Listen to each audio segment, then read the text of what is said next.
Hi అండి, అందరికీ నమస్కారం. ఈరోజు సండే స్పెషల్గా మా ఇంట్లో గారెలు చికెన్ కర్రీ చేస్తున్నానండి. వాటికి ఏమేమి కావాలో చూద్దాం రండి. ముందుగా గారెలు గ్రైండర్ పెట్టుకున్నానండి. అందులోకి తరిగిన ఉల్లిపాయ ముక్కలు వేస్తున్నాను.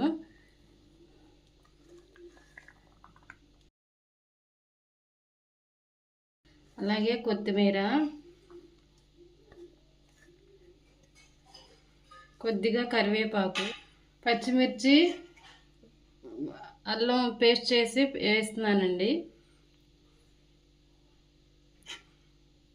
తగినంత సాల్ట్ వేసుకున్నాం.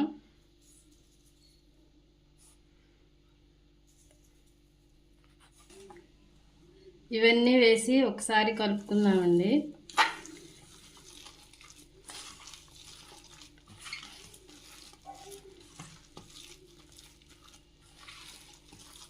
చూడండి, కలిపి పక్కన పెడుతున్నానండి. ఈలోపు చికెన్ కర్రీకి కావాల్సినవి మిక్సీ పట్టుకుందాం.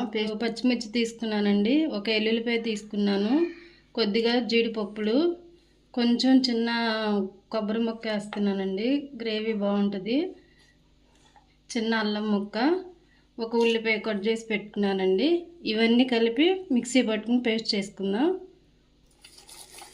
ఇందులో గసగసాలు వేసుకుందాం, గ్రేవీ బాగుంటుంది. చూడండి, పేస్ట్ చేసేసుకున్నాం కదా. ఇప్పుడు కర్రీ ప్రిపేర్ చేసుకుందామండి. కూరకు సరిపడా ఆయిల్ వేస్తున్నానండి. చూడండి, ఆయిల్ వేడెక్కిందండి. ఆయిల్ వేడెక్కిన తర్వాత ఈ పేస్ట్ అంతా వేసి పచ్చివాసన పోయేలాగా వేయించుకున్నామండి. కొంతమంది ఉల్లిపాయలు కట్ చేసి వేస్తారండి. నేనైతే పులుసు కదండి, గాలిలో నంచుకోవాలి కదా, గ్రేవీగా వస్తుందని నేను ఇలా పేస్ట్ చేసి వేస్తానండి. ఉల్లిపాయలన్నీ కలిపి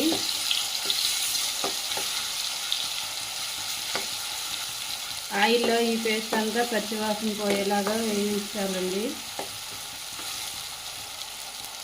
ఆ వీడియోలు చాలామంది చూస్తున్నారు కదండి, లైక్ చేయడం మర్చిపోతున్నారు. ప్లీజ్ అండి, లైక్ చేయండి. చాలా కష్టపడి వీడియోలు చేస్తున్నామండి.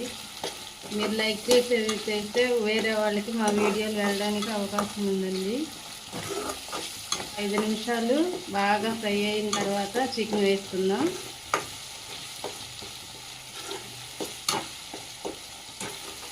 ఎంత ఫ్రై అయితే అంత పచ్చివాసన రాకుండా ఉంటుందండి. ఈ పేస్ట్ ఆయిల్లో బాగా ఫ్రై అవ్వాలండి. చూసారా, ఇలా ఆయిల్ తేలింది కదండి. ఇలా పైకి ఆయిల్ తేలిందంటే ఈ పేస్ట్ వేగిపోయిందని అర్థం అండి. ఇప్పుడు చికెన్ వేసేసుకుని ఫ్రై చేస్తాను.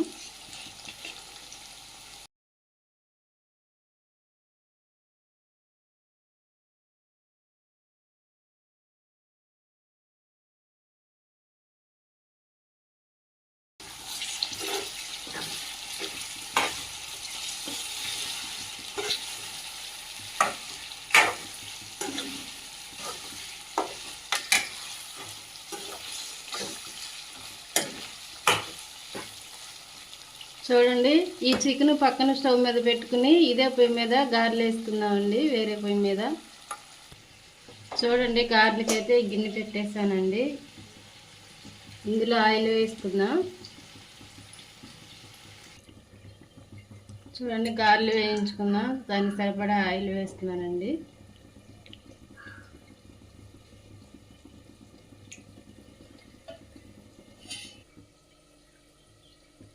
చూడండి, ఆయిల్ వేడెక్కిపోయిందండి. ఇప్పుడు ఒక్కొక్కటి గారెలు వేసుకుందాం.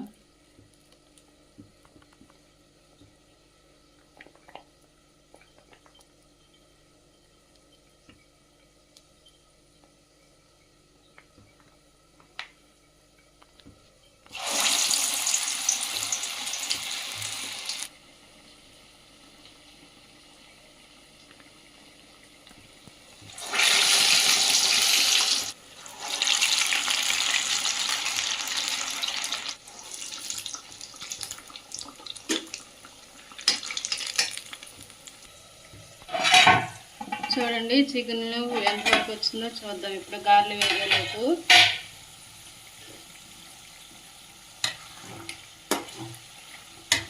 ఇప్పుడు ఇందులోకి సరిపడా ఉప్పు కారం వేద్దామండి.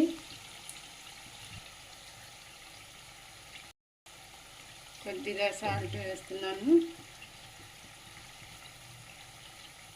2 టేబుల్ స్పూన్లు కారం, కొద్దిగా పసుపు వేస్తున్నానండి. నాన్ వెజ్ కూరలో పసుపు వేస్తే నీసు వాసన రాదండి, బాగుంటుంది.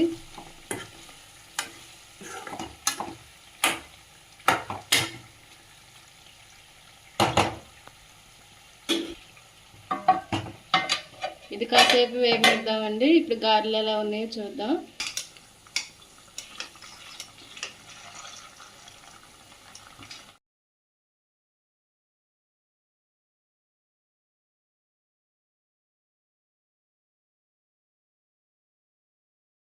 చూడండి, ఇప్పుడు తగినంత కొద్దిగా వాటర్ పోస్తుందండి గ్రేవీ కోసం.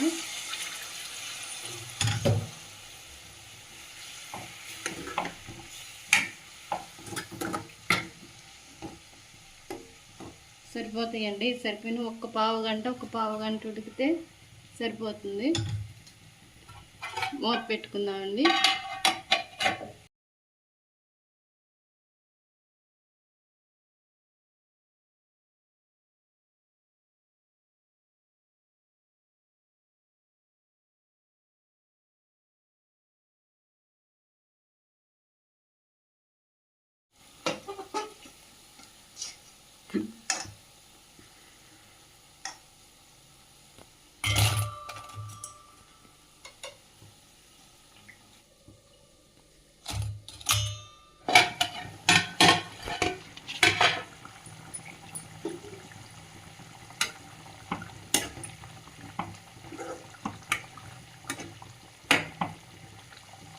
చూడండి, ఒక 5 నిమిషాలు, ఇంకొక 5 నిమిషాలు ఉడికితే కర్రీ రెడీ అయిపోతుందండి.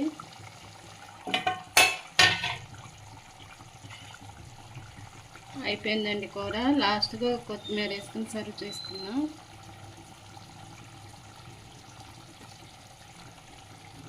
అలాగే కొంచెం గరం మసాలా వేస్తున్నానండి, హోమ్మేడ్ గరం మసాలా అండి. ఇంకోసారి మసాలా ఎలా తయారు చేసానో వీడియో చేసి చూపిస్తానండి.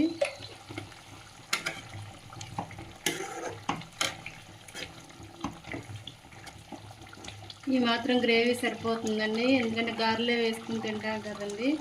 చూసారా ఎలా గ్రేవీగా వచ్చిందో. ఇందులో కొబ్బరి గసగసాలు వేసాం కదా, అందుకే ఈ గ్రేవీ వచ్చిందండి. టేస్ట్ కూడా చాలా బాగుంటుంది. మీరు కూడా ట్రై చేసి చేయండి ఒకసారి. ఎండు కొబ్బరి గసగసాలు వేసి అలా వచ్చిందో బాగుంటుందండి టేస్ట్. ఇదేనండి, గారెలోకి చికెన్ కర్రీ రెడీ అయిపోయింది. స్టవ్ ఆఫ్ చేసేస్తున్నాను.